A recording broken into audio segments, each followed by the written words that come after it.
Radiant Black, issue number 29 from Image Comics. So this is the Catalyst War, part 8, and this is following Marshall's timeline. So for anyone who's like unfamiliar, basically the series has split into two timelines, one following Marshall, one following Nathan. Marshall's is the main numbered, and then Nathan's is like the 0.5. So there's a Nathan run that's 29.5. Basically, both timelines, like an alien fleet has arrived, forced the characters to do a test, and then if they live, Earth will be spared. If not, Earth will be destroyed. And in the last issue for Marshall, he basically got an entire city wiped out. So this is the aftermath of that, where we see Chicago, Illinois, and it's just nothing but a bunch of ruins. And then we have the voice for Premier. It's not Premier himself, but the character refers to himself as I'm no more Premier than a caller is a pet. So I'm just going to call him the caller, just because there's no other name given to him. But he basically explains how many people have died. It's like 248,000. And that's when the post office shows up with military crew, and they're gonna shoot Collar, but Marshall's like tells them to stand down, that there's no way we can take him on. Like, I just tried and I failed. So if you try, that's just gonna get even more people killed. And so Collar takes Marshall somewhere else where he depowers, and we see that he's just like this alien dude with the missing arm. And he basically explains that he was in Marshall's shoes before.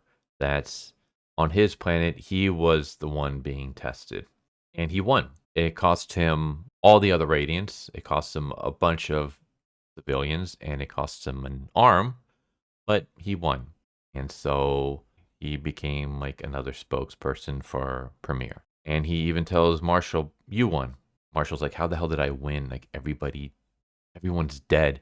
And they always basically explain that not everybody, like, yeah, you lost a lot of people in this city, but the rest of the world's still going. You won 2 out of 3 rounds, so you won. All you have to do now is submit to the Catalyst, submit to the Premier. He even explains that we do all this test to find the right person, and that we need someone now to become the leader of this world, to lead this new version of the world, to rebuild under a strong leadership. And we want that to be you, Marshall. Will you rule? And that's when Zero One shows up to try to attack Collar, and he gets shot by soldiers. And Collar basically explains to Marshall that Zero One was also once in Marshall's shoes, only he refused to lead. He turned down the opportunity, and basically he rejects the Catalyst. He rejects Premier. He believes that people should, I guess, run their own planets on their own. He's basically against the old ways, and so Collar obliterates him. So Zero One is dead, and he then asks Marshall again, so will you rule? Input required. Then we cut to Marshall where he's looking at Nathan's grave, and he explains what happened. Radiant Pink is like, okay, so he wants you to lead Catalyst. Is there a way for you to trick him? Is there a way for you to say yes, and then we'll sneak attack him? And Marshall's like, no, I just watched him flash fry Zero One. Like, his power is unbelievable. And Satomi's like, yeah, okay, like, yes isn't an option here, so what are we going to do next? How much time do we have? Marshall's like, we don't have any time. I already said yes. And then he tries to basically explain his choice. He says that, I know this is like a trap or setup or whatever, but look around you. Catalyst isn't going away. This is the only thing I can do to keep the planet safe. If I say no, he's going to wipe out everybody on this planet. If I say yes, people will live. They'll live under subjugation. They'll be subservient to Catalyst, but at least they'll be alive. And this is very much against what Satomi believes. And I also found this just kind of weird, how Marshall, of all people, would say yes. I don't know. Maybe I'm wrong. Maybe it's just, like the fact that he was the cause of a bunch of, like, he couldn't protect an entire city. So because of that, his way of thinking has changed. Also, the fact that he lost Nathan. But it just seems very much this is my personal belief. My belief is that so there was a poll on who would get to be Radiant Black, Marshall or Nathan. My honest belief is that the writer wanted Nathan to win, but that the poll showed that Marshall won. And so because of that, we got the two separate timelines, and Marshall got the main numbered, while Nathan got the point 0.5 numbered run. And my belief is that the main run was supposed to be Nathan. If you read the series or watch my videos on it, it feels very much like Marshall's story is actually Nathan's, or it should have been Nathan's. And that Nathan's story should have been Marshall's. It feels like their personalities almost switched. And so my belief is that Marshall won the poll. The writer already had, like, he believed that Nathan was going to win. He wanted Nathan to win. So he wrote the main run with Nathan in mind. But since he lost the poll, he just inserted Marshall into Nathan's story. And so he inserted Nathan into Marshall's story. I could be completely wrong. This is just what I'm getting reading this series. It feels very much like the main run should have been Nathan's, because nothing here makes sense from Marshall's personality. Whereas the 0.5 run, if you were to flip the two and had Marshall being Nathan's role in that story, it makes a lot more sense for Marshall to act the way he does. Here it doesn't. Here we don't see Marshall acting the way Marshall is. Here, Marshall is very much against using the other Radiants for help, while in the 0.5, Nathan is very much for having the Radiants help, and they work well together. And if you remember, before this split happened, Nathan has never worked with any of the Radiants before. He's hardly ever even met the Radiants before. Marshall has always worked with the Radiants. We've had spin-offs where Marshall will go and show up in other Radiant spin-offs just to like help them out or talk to them or stuff. We'll see the Radiants show up and help Marshall out. Like, Marshall is very much not against using the Radiants for help. Whereas here, he is. He thinks he can do everything on his own. That feels very much like a Nathan thing. Like, Nathan wouldn't think to use the Radiants because Nathan has never worked with the Radiants before. So stuff like that. It just feels very weird. It feels very out of character for Marshall. Also, Marshall doesn't seem to be the kind of person where he's like, okay, we die fighting for our freedoms, or we give up and become slaves, but we get to live. Nathan seems like the kind of person that would take the slavery route. Just the way he acts. He's very much in that kind of character, whereas Marshall is very much like, he's anti-authority.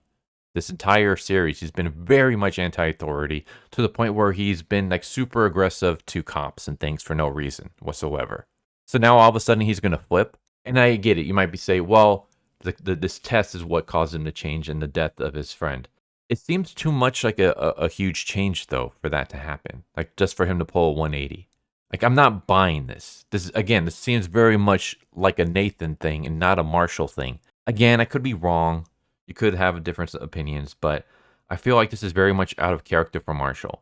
And it also feels very much like the writers trying to do everything they can to paint Nathan as the worthier Radiant. Like, Nathan, I haven't read Nathan's 0.5 run for this issue yet. I just read this one, and I'm doing a review off of it. So maybe the 29.5 will change. But all the other 0.5s leading up to this, Nathan has done a really good job of his completing his tests and becoming the rating, like being a good rating. Whereas Marshall hasn't. He's struggled and he's been like terrible, which is very weird because up until this point, it's been the opposite. Nathan has been the terrible Radiant who's like struggled to do even the basic things, while Marshall is the one who's like taken to the Radiant powers very, very quickly and done really well for it. So again, it feels like this should be Nathan's story, but they're just inserting Marshall because Marshall won the poll. So yeah, Satomi is very much against it. Marshall's trying to say, no, wait, like, either, like we'll be slaves, but we'll live. Satomi's like, why don't we just try to fight? Yeah, they might be stronger than us, but we should at least try. Now you're going to subjugate everybody, the entire world, to slavery under robots. What's wrong with you? And so they start fighting each other. And we have a moment where Satomi's basically like, you're going to have to kill me because I'm not letting you go back to Catalyst. And Ava, Radiant Pink, keeps trying to get in the way to stop them, but it's not happening. So we get to a point where Marshall like shoots his beam and blows a hole in Ava's chest and kills her. And that basically seems to set Marshall just down the path of, all right, I'm past the point of no return. And then he goes and he kills Satomi. So yeah, Marshall's just killing Radiance now. Again, like this fall from hero to villain, I'm not buying it. It does not seem something Marshall would do. And there is a way to do this with Marshall if you want, but it has to be like a really slow burn. He seems to give up way too quick. And that's just not in Marshall's character. Marshall's like super stubborn and headstrong. Even when he's in the wrong, he'll keep fighting for his belief. Whereas Nathan is the one that seems very much to tuck tail and run. I mean, that seems very mean to say. Nathan's the one that's more likely to give up. So again, this just does not seem like Marshall's character. But if you wanted Marshall to go down this path, there's a way to do it, but it's got to be a slow burn. And you didn't do that. You made Marshall flip to being a murderer way too quickly. Yeah, the murder of Ava is an accident, though you could say if Ava didn't get in the way, then Satomi would have died. Or unless maybe you believe her armor could have protected her. Maybe that's the case. But yeah, he straight up kills Satomi. Like there's no accident in that. And it's just, this seems very out of character for him. Yeah, I don't know. Maybe it's because I got a bias for Marshall. I like him. I voted for Marshall. I think he's the better Radiant. He's not just in the sense that he is the better Radiant, but he's just the more compelling character. He has flaws. His flaws are not that he's willing to subjugate the entire world to robotic slavery or that he's willing to murder his friends. Like, that's not a flaw. That's just something that they made up for this issue. But his flaws is that he's basically a loser in life that has nothing going for him other than becoming this hero. He had no prospects in life, but then all of a sudden, this power was given to him because his best friend, was in a coma, and so the powers went to him instead. And now he finally has something that he can do. He can contribute to the world. And so that is a lot more of an interesting character than just a failed writer who decides to become a hero on the side, but the hero is really like their second thing that they do. Their main focus is still trying to become a professional screenwriter. That's not interesting. And that's coming from someone who is a professional screenwriter. That's what I am. I'm a professional screenwriter. That's my actual job. I write movie scripts. And I do not want to see Nathan, who is in the same profession as me. And you might think, well, like, oh, I can see myself in Nathan. I can understand some of Nathan's things, like wanting to be a writer and writer's block and all that stuff. But that doesn't make him an interesting character. Like, just because I can sympathize with him on that level. Like, Marshall is the sympathetic character. He's the more intriguing character. He's the one that should be the Radiance. And it feels like the writers, again, this is just my personal belief. So I could be completely 100% wrong, but my belief is that the writer really wants Nathan to be the Radiance. And so they're almost sabotaging Marshall's story so that people will be more willing to accept Nathan as the Radiant instead. Again, I could be wrong, but that's just how it feels. And I'm not a big fan of that. So yeah, I didn't really care for this issue. I feel like it makes Marshall pull a 180 way too quickly. And I don't buy the decisions that he makes here. It doesn't seem like something that is within his character. Again, you could have him go down this route, but not this quickly. This is way too fast of a 180 for him. So, yeah, didn't care for this issue. But there you go. There's Radiant Black, issue number 29 from Image Comics. Hope you enjoy. Hope to see you next time. Take care. Later. Thank you for watching my video. I hope you enjoyed it. If you didn't, I still want to thank you for watching it this far, and I hope the next one is more to your liking. With that said, thank you once again, and I hope you guys and gals have a good one. Later.